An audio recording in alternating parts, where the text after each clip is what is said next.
Oi, turma! Estamos de volta na nossa minissérie da Urbano de presente pra gente, nos ajudando a refletir e pensar sobre como realizar os nossos grandes sonhos.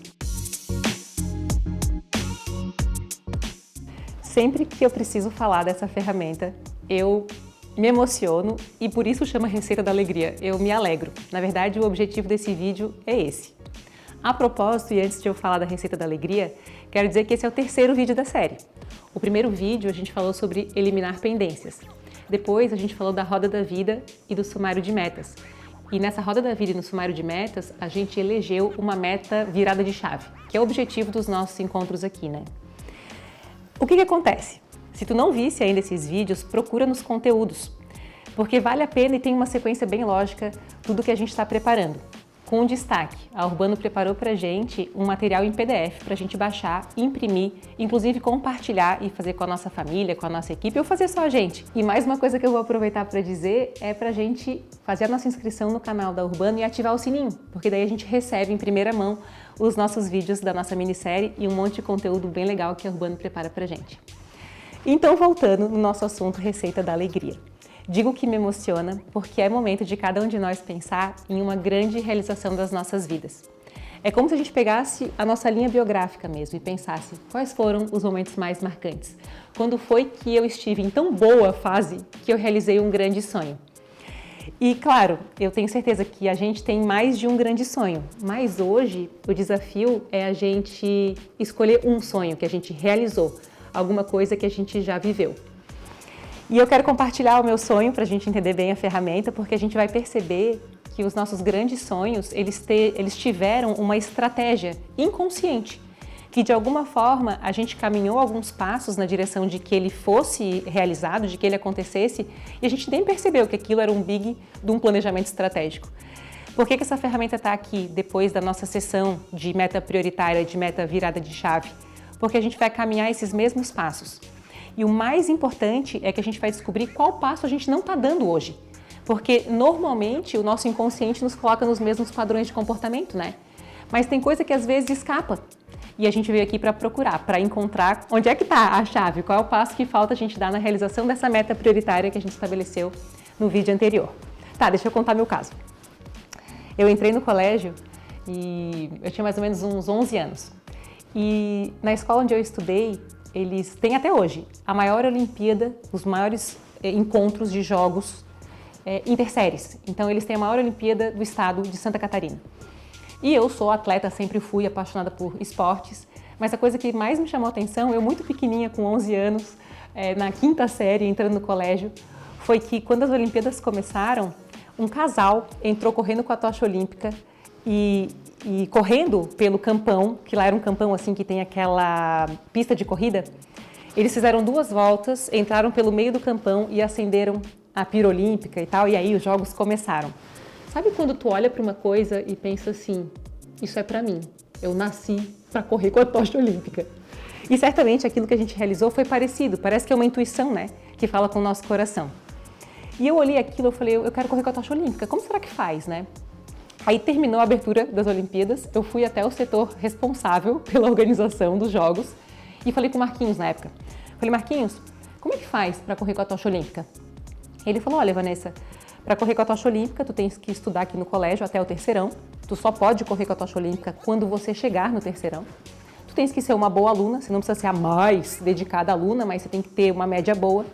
E tu tens que ter o maior número de medalhas da tua série. Ou seja, quando tu chegar no terceirão, tu tem que ter conseguido se destacar nos esportes, tem que ter conseguido um bom número de medalhas. Eu fui para casa com aquilo pensando, tudo que aparecer eu vou fazer, né? Sabe qual que era a minha sorte? A minha sorte é que na minha turma todo mundo jogava bem. Então quando chegavam os esportes coletivos, vôlei, handebol, basquete, eu tinha um grupo que me dava apoio, o nosso time era sensacional.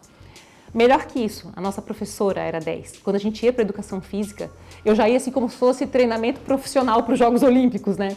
E ela incentivava a gente, ela estimulava a nossa união e pegava a gente no que a gente precisava de fato melhorar. E eu fui passando os anos, dedicadíssima.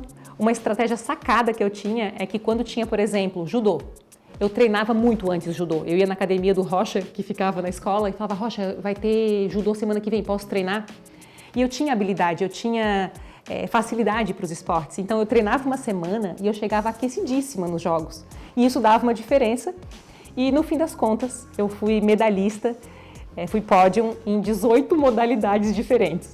Então assim, 4 por 100, 100 metros, 1.500, corrida rústica, salto em distância, salto em altura, arremesso de peso, xadrez, corrida de tudo que era tipo eu fazia. Basquete em trio, basquete normal, futebol de campo, futebol de salão, vôlei em dupla, quarteto, vôlei normal. O que tinha, eu treinava. Eu procurava uma maneira de competir e ver se dava jeito, né? Foi muito interessante que na 7ª série eu não ganhei nenhuma medalha.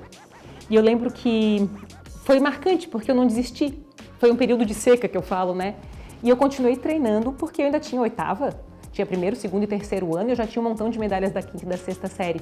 Mas foi um ano de muitas frustrações, de muitas derrotas. Uma curiosidade é que eu tenho mais medalhas de prata do que de ouro. E a gente tinha uma coisa muito bonita na turma. Quando a gente perdia, a gente se reunia para saber onde é que a gente tinha errado. Porque era muito ruim se a gente perdesse de alguém que tinha treinado menos do que nós, né? E eventualmente acontecia de a gente cometer esses erros. Resumo é que no terceirão, eu subindo as escadas para ir para a sala de aula, o Marquinhos, que foi aquele que na 5ª série foi para quem eu perguntei o que eu tinha que fazer, me parou na escada e falou, Vanessa, a gente gostaria de te chamar no Atividades Complementares, que era o nome do setor, que a gente tem um convite para te fazer. Sabe uma coisa engraçada? Que eu nunca contei desse sonho para ninguém. Da 5ª ao terceirão, eu fiz muito mais do que eu falei. Era uma coisa minha, era um sonho que o meu coração tinha, né? E aí quando o Marquinhos falou aquilo, meu coração disparou. Eu não vi a hora de chegar ao recreio para eu ir para a sala deles. E quando eu cheguei lá embaixo, estavam as minhas professoras de educação física, estava ele, estava o Lacal, que era um outro que, meu Deus, é um professor exemplar e que são amigos até hoje. Isso é muito especial. E eles disseram, Vanessa, a gente gostaria de te convidar para correr com a tocha olímpica. E aí foi um momento inesquecível para mim, porque eu fiz por merecer, sabe? E chegar naquele momento de coroação e começar a sonhar com a minha própria corrida, valeu muito a pena. E até hoje me emociona, até hoje eu falo, chega a doer aqui do meu sorriso que eu não consigo deixar de dar, de lembrar daquela cena. Qual é o desafio da nossa receita da alegria? É pensar na nossa tocha olímpica. É pensar no momento em que a gente percebeu que dedicou tempo, que conheceu novas pessoas, que lidou com algumas frustrações. E aí, para a nossa tocha olímpica, a gente vai dar um título. O meu é tocha olímpica, então, correr com a tocha olímpica. Eu vou escrever aqui. E sabe o que a gente vai fazer agora? A gente vai escrever os passos que a gente deu na direção de alcançar o nosso grande sucesso, a nossa grande realização. E aí eu vou dar os meus exemplos. A primeira coisa que eu fiz foi ter para mim um sonho inspirador de verdade e falar aquilo ali eu quero realizar. Então, um objetivo muito claro, eu quero correr com a tocha olímpica. E esse é o meu primeiro passo, um objetivo muito claro. Eu queria aquilo, eu sabia exatamente o que era. A segunda coisa que eu fiz, na minha história fica claro, eu fui buscar informações sobre o que eu precisava fazer. Então, eu vou escrever aqui, buscar informações. Ô Marquinhos, o que eu preciso? Né? O terceiro passo foi treinar muito. Eu treinava antes das competições, então eu estava preparada, sabe? Então, treinar muito antes das competições. A quarta coisa foi fazer parte de um bom time. Isso faz toda a diferença em tudo, né? E eu tive essa sorte. A turma toda jogava bem, então eu tinha como conseguir outras medalhas. Eu precisava conseguir mais medalhas, né? E eu gostava, né? Meu Deus. Então, uma equipe boa. Uma equipe muito boa. Também ter mestres. Eu citei a nossa professora e ela era uma grande mestre, sabe? E ela me inspirava. Então, ter mestres foi um passo bastante importante para mim. Aprender com as medalhas de prata, essa era a parte mais dura. Aquelas reuniões que a gente tinha para falar sobre o que a gente não tinha feito de certo, né? Onde é que a gente tinha errado. Aprender com as pratas. Uma outra coisa que eu fiz foi manter a minha firmeza mesmo num período de seca, na 7ª série, lembra? Então, manter o foco mesmo nos períodos de seca. Uma outra coisa que eu sinto que foi importante que eu fiz foi fazer mais e falar menos. Então, eu que sou muito entusiasmada, né? Não sei o que deu, que naquela fase eu fiz mais do que falei. Era uma coisa minha, não é que era um segredo, mas as ações acabaram falando mais, né? Uma outra coisa que eu fiz, essa é muito bonita, foi esperar o tempo, porque eu não podia anabolizar, entende? Eu não podia fazer corrida daquilo, eu podia ser o Guga Kirten aqui em Santa Catarina, que eu tinha que esperar o terceirão. E obedecer aquela regra foi muito importante, né? Eu tive que esperar os 7 anos passarem. Então, aguardar a passagem do tempo. Aguardar a passagem do tempo. E quer saber qual foi o último passo que para mim é sempre importante? O caminho foi mais legal do que correr com a tocha olímpica. Eu gostava de cada competição, de cada dedinho que eu entortava, de cada roxo no joelho, de cada prata, de cada ouro, de cada oportunidade. Eu lembro que eu olhava no mural e tinha assim, jogos interséries, aí eu olhava se era a nossa série e eu já começava a colocar aquilo na minha cabeça. Eu nem dormia de tão apaixonada quando chegavam os jogos. Então, saber que o caminho tem que ser massa. Eu não tinha garantia. Havia outras pessoas que jogavam bem também. Então, o despertar da minha consciência sobre o caminho ser legal fez bastante diferença.